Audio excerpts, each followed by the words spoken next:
E os nossos pecados fazem separação entre nós e Deus. Sem santificação, ninguém verá a Deus. E nós temos em 1 Pedro 4:17, diz assim: porque já é chegado o tempo em que o julgamento deve começar na casa de Deus. E se primeiro começa por nós, qual será o fim daqueles que não obedecem ao Evangelho de Deus? E ainda diz no verso 6 do capítulo 5, humilhai-vos, pois, debaixo da potente mão de Deus, para que ele vos exalte no tempo certo. Então, nós temos o tempo todo que há sim uma parte que nos cabe e que Deus não fará por nós, que é essa aproximação que por capará também tem a ver com a purificação. Então, a purificação, a limpeza das nossas vestes é um trabalho que nos compete. Yeshua fez aquilo que nos era impossível. Ele pagou um preço impossível para nós. Mas aquilo que nos é possível, ele não fez e não fará. Então, nós precisamos ter vestes de justiça,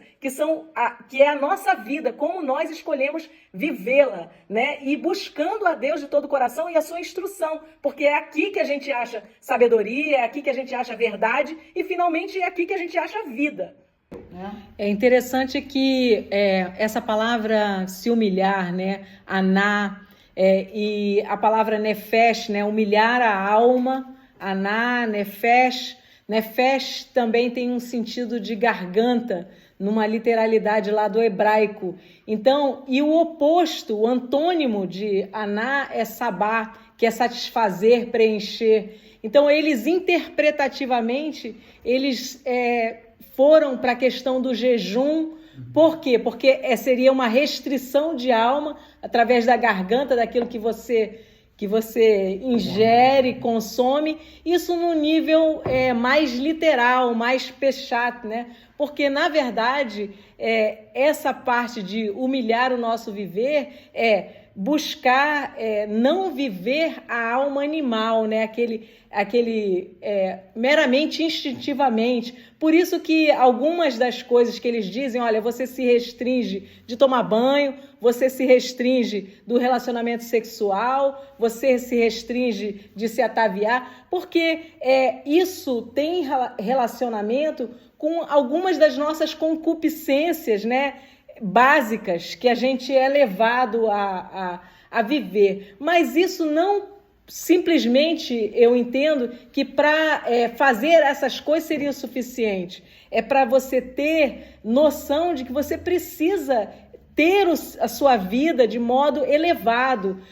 Não comer é uma forma de você dizer para tua alma, não, você não manda em mim, você não é você que coordena tudo aqui, né? Quer dizer, essa é a vida mais elevada que Deus espera de nós, e isso também é um treinamento para cada um de nós. 5 horas, né? Que tem um padrão 25 horas.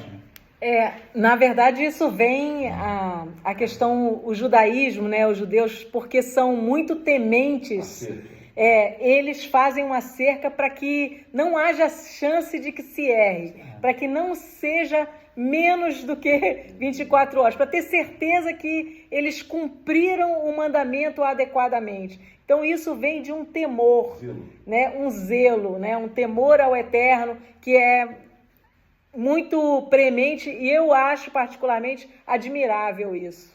Perfeito.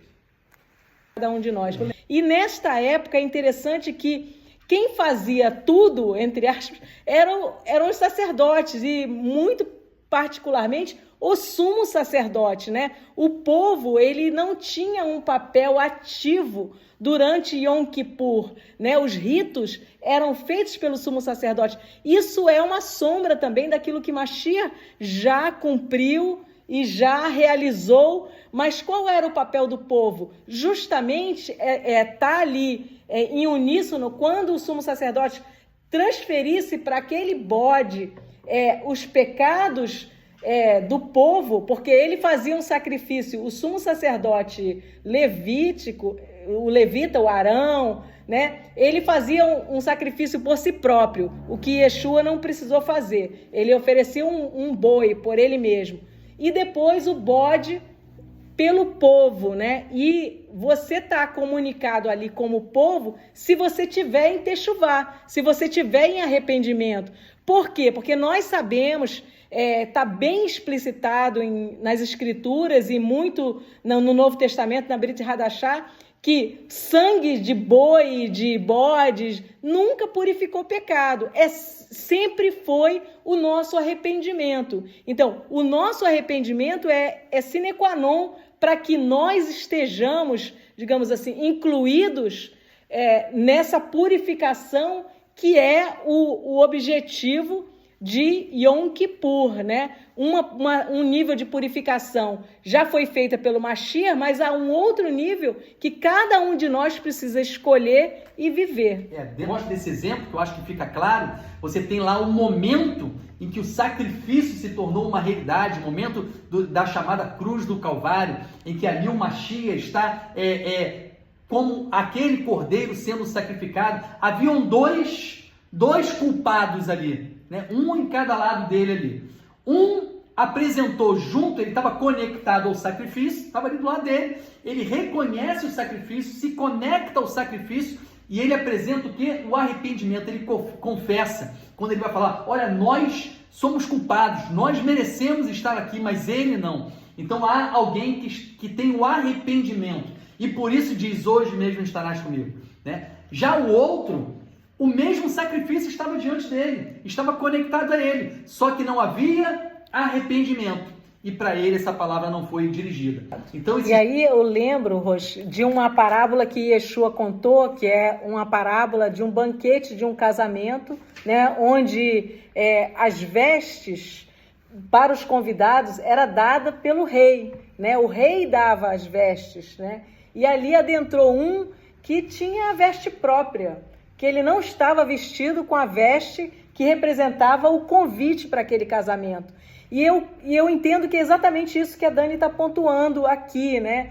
Que nós lemos em Apocalipse 19 que foi-lhe concedido que se vestisse de linho fino, puro e resplandecente, porque o linho fino é a justiça dos santos. Apocalipse 19, 8. Então, nós temos na sistemática das Escrituras que vestes de justiça é como nós vivemos. E também temos definido que, em 1 João 3,4, que pecado é a transgressão da Torá, da lei eterna de Deus, né? Então, os convidados, a gente também mencionou que esse tempo, Sukkot, é o prenúncio de um banquete de casamento, né? As bodas do Cordeiro, né? E quem serão os convidados? Quem estará nas bodas do Cordeiro? Aqueles que estiverem com as vestes, suas vestes brancas, resplandecentes, purificadas no sangue do Cordeiro e plenas de atos de justiça,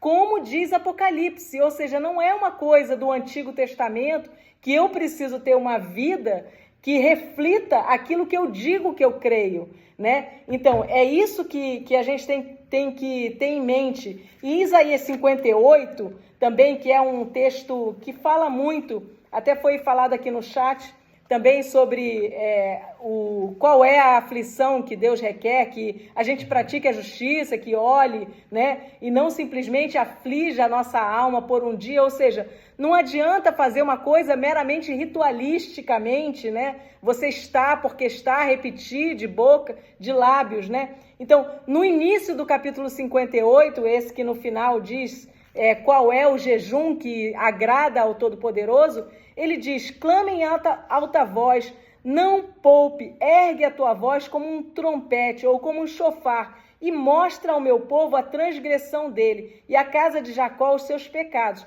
Ou seja, o profeta aqui, ele fala das coisas que o povo violava a Torá e fala as nossas vidas hoje ainda, né, do quanto nós também muitas vezes violamos a Torá e isso é pecado. E assim, um exemplo disso está lá em Isaías 5, quando ele fala de 6 ais, né? E nesses 6 ais a gente tem um famoso ai daquele que chama ao doce amargo, ao mal de bem e vice-versa, né? Ai desse, fala ai daquele que já tem uma casa, quer mais casa, ou seja, extremamente materialista. Ai daquele que aceita suborno corrupto para perverter o juízo. Então, vocês podem ler lá, capítulo 5 de Isaías, né? Uma parábola da vinha do Senhor, né? E desses ais, né? Que são coisas que são faladas para o povo. Não é falado para o mundão, é falado para nós, para as nossas vidas. São coisas que nós precisamos ponderar e ajustar. E nessa preparação, nós precisamos nos reconciliar com, por exemplo, com o nosso próximo. Se pecamos contra o próximo, não é para Deus que pedimos perdão. Nós precisamos pedir perdão ao próximo. Se alguém tem alguma coisa contra ti, diz Yeshua lá no Sermão da Montanha, vai, deixa a tua oferta, né? E se reconcilia com teu irmão. Então, isso também não é um conceito corrente no cristianismo, né? É como se tudo você pudesse se reconciliar apenas com Deus. Não, não, não. O pecado horizontal, ele precisa ser reparado de modo horizontal. Já foi falado isso, eu só estou repontuando. Então, assim, é bem importante que a gente não finja, porque Deus sabe, Ele conhece os nossos corações. E é tempo, e tudo que a palavra diz vai se cumprir. É tempo da gente se aproximar e se arrepender de verdade. O tempo na Torá, ele é cíclico. Não é né? linear. Não é linear, exatamente. Então, nós temos uma reminiscência, né? Uma lembrança de Moisés descendo após o bezerro de ouro. Ele vai pela terceira vez ao Monte Sinai ter com o Todo-Poderoso e ele volta justamente em Yom Kippur, no 10º dia do 7º mês, com as segundas tábuas da lei, sendo que antes ele pleiteia com Deus e ele fala em riscar o nome dele do livro da vida. E os nossos irmãos da casa de Judá, eles dizem, esse é um tempo em que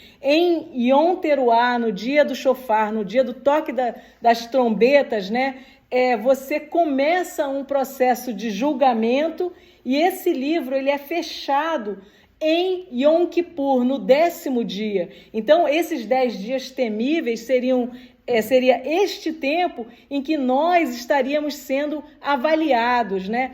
E Kippur tem a ver com cobrir, mas tem a ver com limpar, purificar, né? Lavar as vestes, né? E a gente deve lembrar essa colocação também do Rosh Palácio, que Yeshua já morreu, ressuscitou, ele não fez então esse resgate, essa remissão pelos nossos pecados. Por que nós ainda precisamos celebrar Yom Kippur? Né? Justamente porque lá em Apocalipse diz que as vestes brancas lavadas no sangue do Cordeiro são os atos de justiça dos santos. E neste dia de Yom Kippur, uma vez por ano, o sumo sacerdote entrava no Santo dos Santos para fazer expiação não por indivíduos, mas pelo povo, né? E ele trocava as vestes dele, ele entrava com vestes brancas, ele tinha que se lavar. Então, essa lavagem fala de uma purificação. Então, é um tempo em que cada um de nós, precisa fazer uma autoanálise profunda, buscando essa purificação, essa limpeza, né? Que nós devemos buscar no dia a dia, mas nós devemos ter isso em mente, que esse tempo é um tempo profético também, que fala também de uma preparação para um casamento em Sukkot, né? Então, nós temos todos os agendamentos solenes do Mashiach como sombras de coisas que ainda vão acontecer, e estas festas do 7º mês são o prenúncio da segunda vinda de Mashiach. E eu acho interessante também nessa questão da não linearidade, da questão cíclica do tempo, né?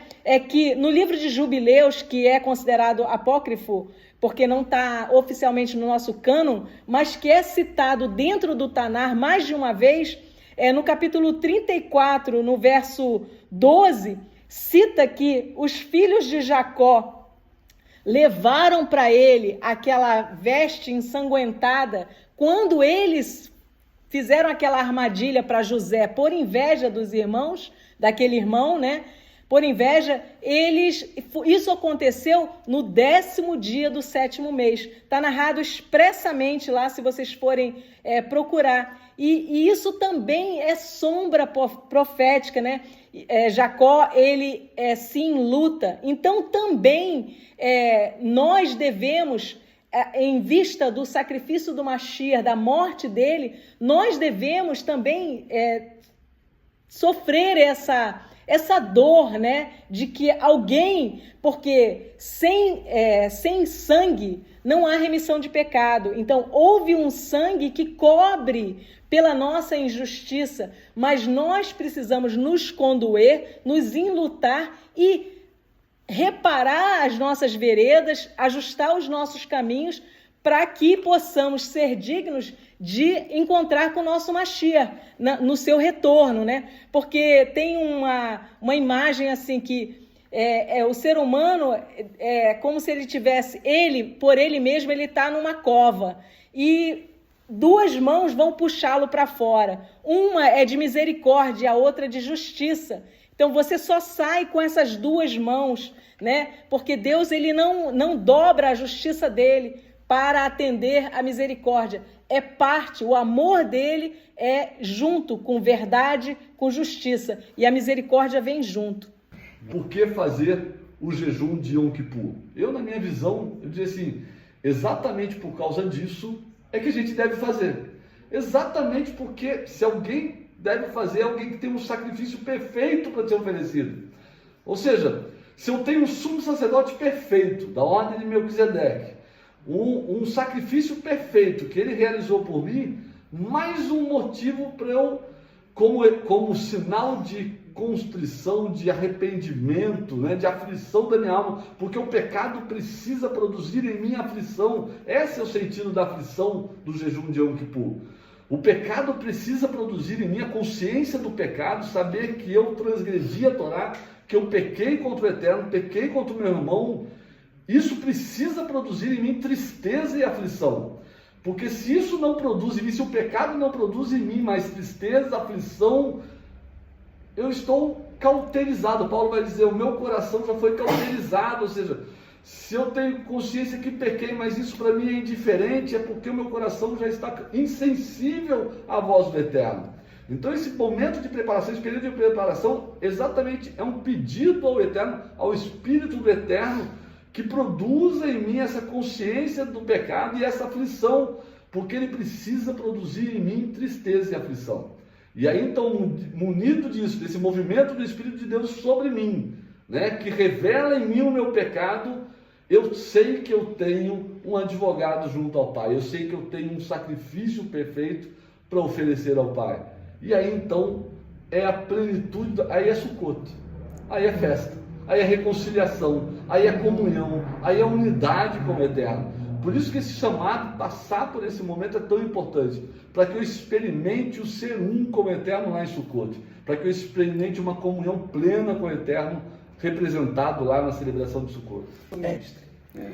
E os nossos pecados fazem separação entre nós e Deus. Sem santificação ninguém verá a Deus. E nós temos em 1 Pedro, dito em 1 Pedro 4, 17, diz assim, porque já é chegado o tempo em que o julgamento deve começar na casa de Deus. E se primeiro começa por nós, qual será o fim daqueles que não obedecem ao Evangelho de Deus? E ainda diz no verso 6 do capítulo 5, humilhai-vos, pois, debaixo da potente mão de Deus, para que ele vos exalte no tempo certo. Então, se nós quisermos entender, nós temos o tempo todo que há sim uma parte que nos cabe, que Deus não fará por nós, que é essa aproximação, que por capará também tem a ver com a purificação. Então, a purificação, a limpeza das nossas vestes é um trabalho que nos compete. Yeshua fez aquilo que nos era impossível. Ele pagou um preço impossível para nós. Mas aquilo que nos é possível, ele não fez e não fará. Então, nós precisamos ter vestes de justiça, que é a nossa vida, como nós escolhemos vivê-la, né? E buscando a Deus de todo o coração e a sua instrução, porque é aqui que a gente acha sabedoria, é aqui que a gente acha verdade e finalmente é aqui que a gente acha vida. Então, Eclesiastes termina assim, o capítulo 12, né? Ele termina assim: porque Deus há de trazer toda obra a juízo, com cada coisa secreta, quer seja boa, quer seja má. Ou seja, nós não conseguimos nos esconder de Deus. Às vezes achamos que nos escondemos de nós mesmos, dos outros, mas não de Deus. E, amém, na verdade, onde nós queremos habitar é construído no nosso dia a dia, de acordo com aquilo onde que Deus está na nossa vida, né? Então, não vai habitar com Ele quem não tem os mesmos valores, não busca a comunhão, porque esse é um tempo, os 10 dias, é um tempo de aproximação, de proximidade, de purificação. Por quê? Porque perante Deus não entra sujeira, não entra ausência de vida, não entra morte. E pecado é morte. Então, por isso que nós precisamos nos purificar. E tudo será trazido à luz, quer seja coisa boa, quer seja coisa má. Lembrei de uma coisa. Eu estou trazendo Gálatas 3:10 para corrigir esse erro, ok? A expressão maldição da lei se refere a esse texto de Deuteronômio 27 para aqueles que desobedecem. Se você desobedece, você naturalmente se torna maldito, afastado de Deus. Então tem uma lista que você também pode usar em Yom Kippur. Porque tem uma lei também narrada nas Escrituras, que é o salário do pecado é a morte. Então existe essa lei e essa lei se cumprirá, né? Quer dizer, a alma que pecar, essa morrerá, é uma lei também que está inscrita, instituída. Mas nós temos a garantia, por exemplo, Números 14, que é um texto também base para essa época e para Yom Kippur, 14:18. Yod Revavirê é longânimo, de grande misericórdia, perdoa a iniquidade, a transgressão, e de maneira nenhuma inocenta o culpado, e visita a iniquidade dos pais sobre os filhos até a 3ª e 4ª geração. Perdoa, suplico-te, a iniquidade deste povo, segundo a grandeza da tua misericórdia, como também perdoaste a este povo, desde a terra do Egito até agora. E Yod Revavirê disse: conforme a tua palavra lhe perdoei. Então nós temos um justo juiz que também é nosso Pai, né? E é por isso que nós precisamos nos achegar a Ele, confiar, porque todos terão um juiz, mas alguns que escolherem terão um juiz que também é Pai, e que é esse que é perdoador daquele que se arrepende genuinamente. Então é este o convite, é essa oportunidade. Amém. E a questão não é simplesmente... porque é um Shabat, né? Quer dizer, as Escrituras ela deixa bem claro que é um Shabat. E no Shabat, o que nós não podemos fazer são os nossos próprios interesses. Falar as nossas próprias palavras, cuidar dos nossos próprios negócios. Então, quando você tem regrinhas, é claro que você precisa submeter essas regrinhas a isso. Isso aqui é o meu próprio interesse, é a minha vontade. Então, tem um sentido assim, se desconecta da internet, mas não se for para a questão espiritual, se for a questão que você faz banal do teu dia a dia, né? Porque é um Shabat. Isso vale também para o Shabat, gente. Amém. Então vamos lá.